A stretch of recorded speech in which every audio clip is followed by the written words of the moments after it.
उमेश पाल हत्याकांड में नामजद और यूपी पुलिस के लिए सिरदर्द बने प्रयागराज के बमबाज गुड्डू मुस्लिम की सील हुई चिकन शॉप फिर से खुल गई है।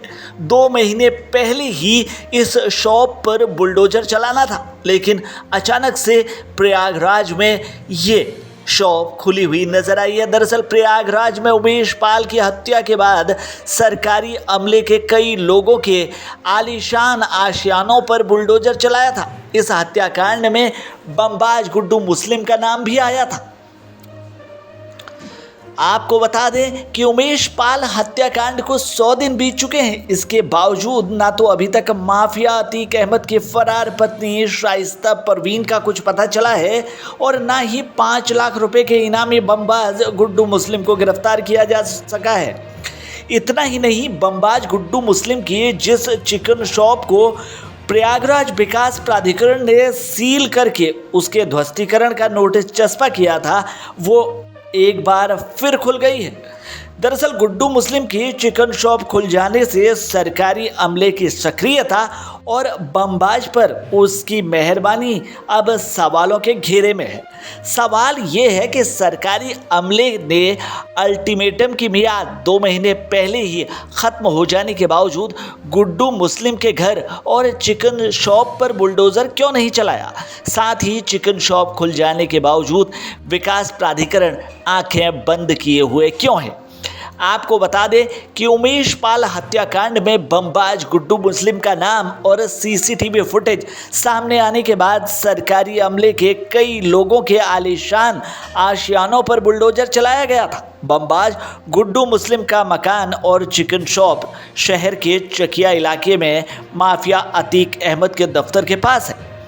प्रयागराज विकास प्राधिकरण ने गुड्डू मुस्लिम के घर और चिकन शॉप पर नोटिस भी चस्पा किया था। नोटिस का जवाब नहीं आने पर ध्वस्तीकरण का अल्टीमेटम देते हुए 18 अप्रैल तक घर और चिकन शॉप दोनों को खुद ही तोड़ने का नया नोटिस चस्पा किया गया था।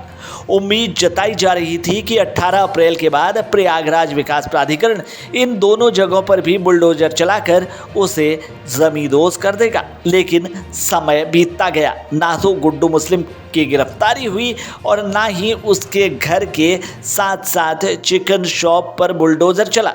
इस बीच गुड्डू मुस्लिम की चिकन शॉप फिर से खुल गई है। पिछले करीब 10-12 दिन से गुड्डू मुस्लिम चिकन शॉप न सिर्फ खोल दी गई है, बल्कि यहाँ तो चिकन भी बिकने लगा है। ऐसे में अब सवाल उठने लगे हैं कि आखिर ये चिकन शॉप कैसे खुली। आपको बता दें, गुड्डू मुस्लिम के परिवार के कई सदस्य इस चिकन शॉप पर खुलेआम मांस बेच रहे हैं। इस बारे में सरकारी अमला चुप्पी साधे हुए है। कोई बयान देने से बच रहा है तो कोई इस बारे में कोई बात ही नहीं कर रहा है। सवाल ये है कि गुड्डू मुस्लिम का चिकन शॉप किसकी इजाज़त से खोला गया? चिकन शॉप पर लगी सील को किसने तोड़ा? सरकारी अमला आखिर क्यों चुप्पी साधे हुए है? कहीं वो बमबाज गुड्डू मुस्लिम पर मेहरबानी तो नहीं कर रहा है? अगर मेहरबानी की जा रही है तो उसकी क्या वजह है? वैसे गुड्डू मुस्लिम के घर और चिकन शॉप पर विकास प्राधिकरण का नोटिस चस्पा होने के बाद चुपचाप ताबीज़ लगा दी गई। इस ताबीज़ पर कुरान की आयत लिखी हुई है। मान्यता है कि इस ताबीज़ से व्यक्ति और संपत्ति की रक्षा होती है। सवाल ये है कि गुड्डू मुस्लिम पर सरकारी अमले की मेहरबानी कहीं ताबीज़ का असर तो नहीं है? वैसे जो युवक इन दिनों गुड्डू मुस्लिम की चिकन शॉप को संचालित कर रहा है, उसका दावा है कि उसका बमबाज गुड्डू मुस्लिम से कोई नाता नहीं है। तो ऐसे में अब प्राधिकरण क्या जवाब देगा, प्रशासन की तरफ से क्या बात सामने आएगी, ये देखना काफ़ी दिलचस्प होगा। फिलहाल के लिए इस खबर में इतना ही। बाकी खबरों के लिए बने रहिए हमारे साथ, देखते रहिए हमारे चैनल को, क्योंकि यहाँ मिलेंगी आपको तमाम बड़ी खबरें।